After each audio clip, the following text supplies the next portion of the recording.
আমরা জ্বলি না, আমরা জ্বালাই, বিলেট কিনা ফালাই। কি আরে বলুন। আমরা জ্বলি না, আমরা জ্বালাই, বিলেট কিনা ফালাই।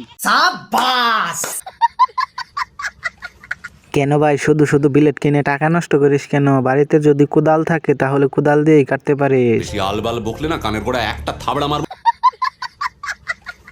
জান, আমার কাছে টাকা নাই, তাই কি হয়েছে? 14 ফেব্রুয়ারির দিন আমি তোমাকে ল্যাম্বরগিনি গিফট করব। কি আরে বলুন। জান, আমার কাছে টাকা নাই, তাই কি হয়েছে? 14 ফেব্রুয়ারির দিন আমি তোমাকে ল্যাম্বরগিনি গিফট করব। আরে ভাই তুই তো বলতেছিস তোর কাছে টাকা নাই, তাহলে ল্যাম্বরগিনি কিনবি কি দিয়ে? পিছন মারা দিয়ে নাকি অপু ভাইয়ের মতো গাভীর দুধ বিক্রি করে? তেল গেল পুরাইয়া, হাতে যায়নি বিয়া, কি হবে আর কান্দিয়া। গানটা আবার গানটা গা শুনি। তেল গেল পুরাইয়া, হাতে যায়নি বিয়া, কি হবে আর কান্দিয়া। আপনার কাছে যখন হিরো আলমের গান এতই ভালো লাগে, তাহলে হিরো আলমের ইয়ারফোনটা আপনার পেছনে ঢুকিয়ে আপনি একাই গান শোনেন। বেশি আলবাল বকলে না কানের গোড়া একটা থাবড়া মারবো।